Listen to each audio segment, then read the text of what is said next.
Hello, I'm Mark from jazzguitarlessons.net, and you're listening to Album Deep Dives.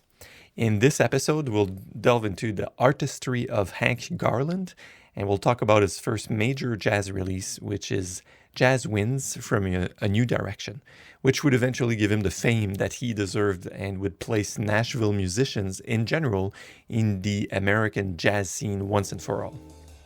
Welcome to Jazz Guitar Lessons, where we help guitarists learn jazz faster, express themselves more fluently, and have fun along the way. My name is Mark, and if you're looking to learn jazz, form better practice habits, and especially if you enjoy a French accent, make sure to subscribe. Hank Garland has a very interesting and tragic story. He was born in 1930 in South Carolina, and of course country music was huge in this region, and this would have a big impact on Hank. He picked up the guitar when he was just a child at the age of 6 and had his first professional opportunity to play when he was only 15. So this happened by chance when he was buying a string set at a local music store, and Paul Howard, a member of the legendary venue and radio show The Grand Ole Opry, heard him play. And of course he was very impressed and immediately offered him a job with the cotton pickers in Nashville. During this time, the Grand Ole Opry, Hank became acquainted with Chet Atkins and Billy Bird, who started to teach him jazz and would eventually become close friends. Hank absorbed everything quickly and got very heavily into jazz, transcribing, Django Reinhardt obsessively. And shortly after, he joined the Cowboy Copas, and he made a name for himself while being with this group. So at some time during 1949, Hank left the Copas and began freelancing in the music studio industry that was just gaining force in Nashville at that time. Hank would eventually become one of the most sought-after guitar players in the whole industry because of his energy, imaginative playing, and his extreme versatility. This gave him the upper hand and allowed him to survive through every transformation that came to the Nashville scene. Namely, he played in major country, R&B, and rock and roll sessions, and later on he would become the regular guitar player for Elvis during 1958 through 1961. So of course, we see Hank had a brilliant career going on, but tragically, he suffered a very severe car accident in 1961, which left him with severe brain damage. He lost virtually all his dexterity, but he decided to keep trying and learn the guitar from scratch again. That's very sad. And he regained some of his control and was able to play, the instrument again, although not well enough to return to the studio life.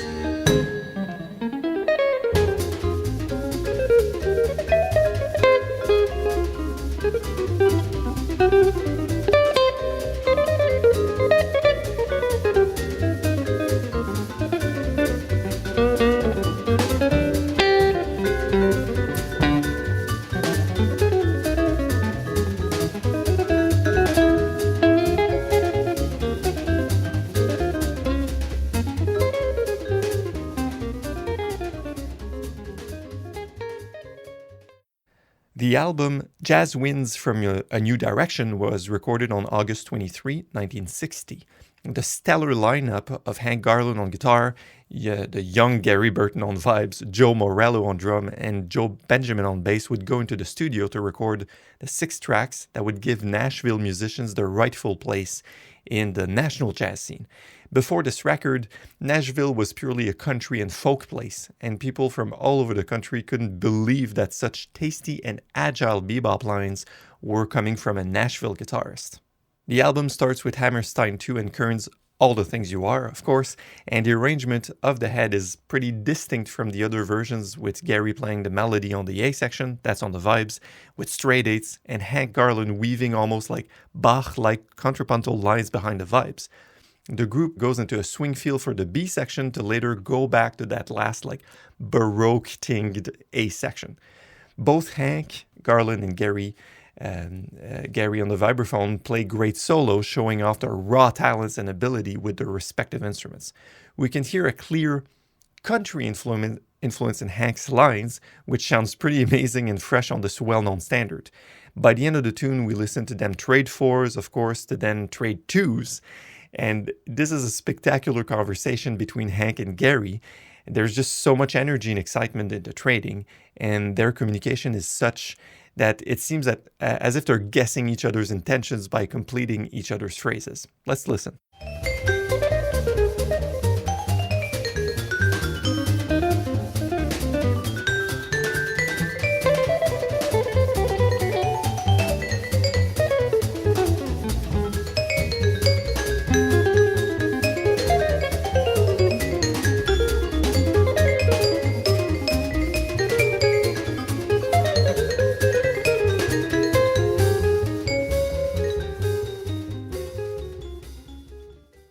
Of course, the blues needs to be present in any good jazz album. So in this case, we have Garland and Burton's original 3/4 the blues. It's a disguised, quote-unquote, 12-bar blues in waltz time. So the melody of this tune is just great, and it's phrased in perfect synchronization and great feel between the vibes and the guitar, so Hank and Gary. And Hank Garland's solo, we can hear just how well he understands both the blues tradition and the jazz vocabulary. He plays some tasty blues licks and goes into fast bebop lines and altered melodies just at the right spots. This might not be very surprising now that we are so used to hearing so many great players play jazz blues, but making a blues sound genuine and interesting is one of the big tells of a good jazz musician. Jazz is based on the blues after all, and it's always important to pay respect to its roots. Let's listen.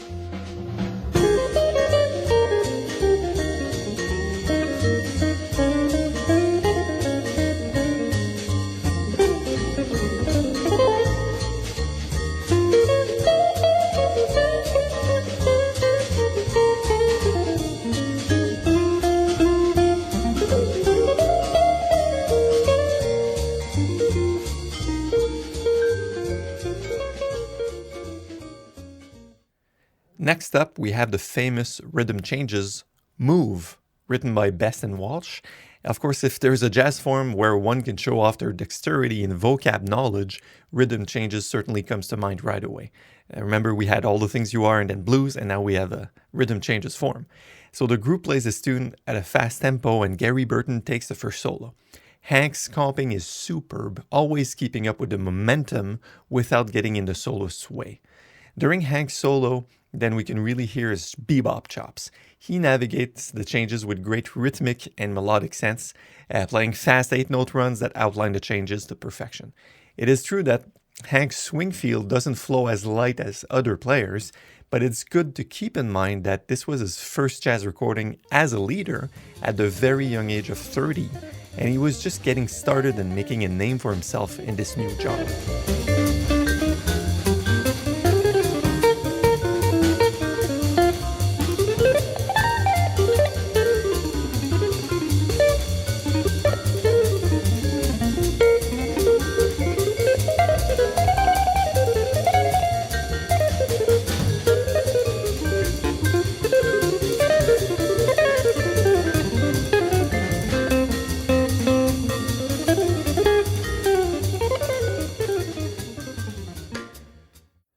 Irving Berlin's Always is played as a bass feature by the group next, so the bass plays the melody of the tune while Hank comps behind him.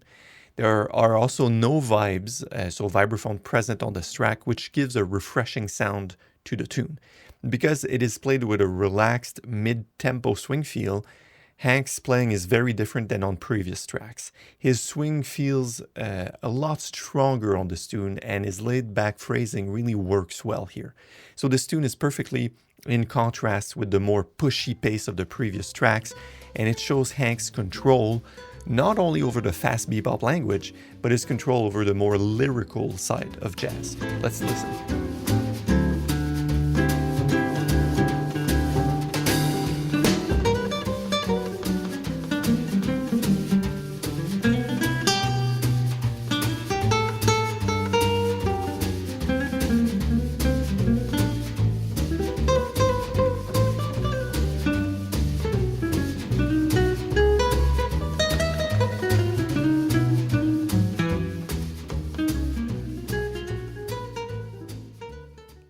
Hank's playing on the next track, the Riot Chus. This is a Hank Garland and Homer Randolph original. really reminds me of a famous jazz guitarist that was deeply influenced later by this record and Garland's playing in general, talking about George Benson. So Hank's playing in this track is deeply rooted in the blues, but it's also borrowing elements from what at the time was considered R&B. And Hank's extremely clear and strong attack and his picking technique all are reminiscent of how George Benson would approach the guitar later on. It sounds like Hank is picking every note, right? And he's doing it so that with a very even and controlled way, which makes his line have a lot of energy and clarity.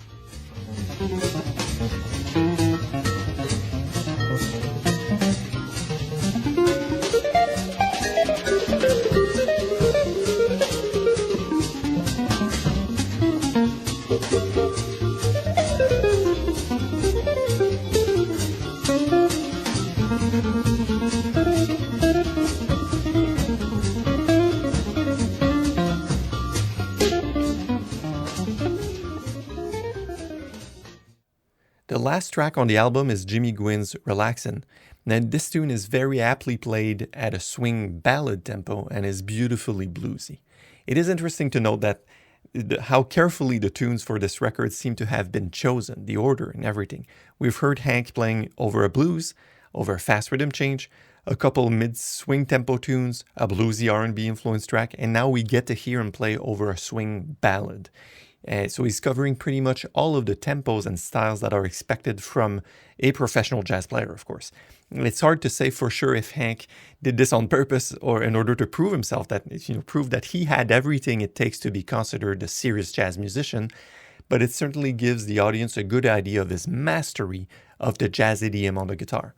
During his solo on Relaxin', Hank plays beautiful lyrical melodies that breathe and develop during his course of blowing, always tipping his hat to the blues.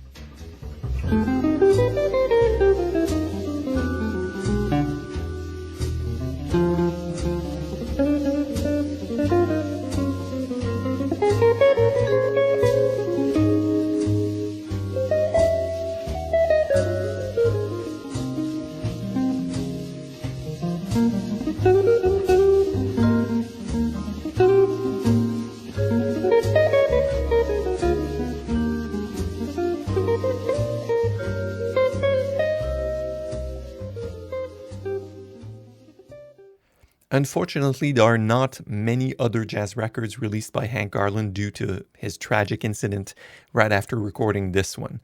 However, there are a couple of albums that are worth checking out, by the way. So there's After the Riot at Newport. It was recorded by the Nashville All-Stars, of course with Hank, and that's after their cancellation of their Newport Jazz Festival appearance. It's a very funny listen as it was recorded informally after a big gig cancellation. It gives a very special energy. Another good album I would recommend is listening to Subtle Swing, which is a reissue of the original tracks recorded only 6 days after Jazz Winds from A New Direction with the same group of musicians. Thank you for listening to this episode of Album Deep Dives. I hope you've enjoyed it. Although Hank Garland's career was tragically cut short, he was present in several of the most important recordings of his era. So that's ranging from such artists as Patsy Cline, Elvis Presley, the Everly Brothers. And not only this, but we just heard what a superb jazz guitarist he was and the impact he had on jazz icons such as, we mentioned George Benson. Hank passed away in 2004, but he will always be present in his astoundingly vast and varied recorded contributions to popular music.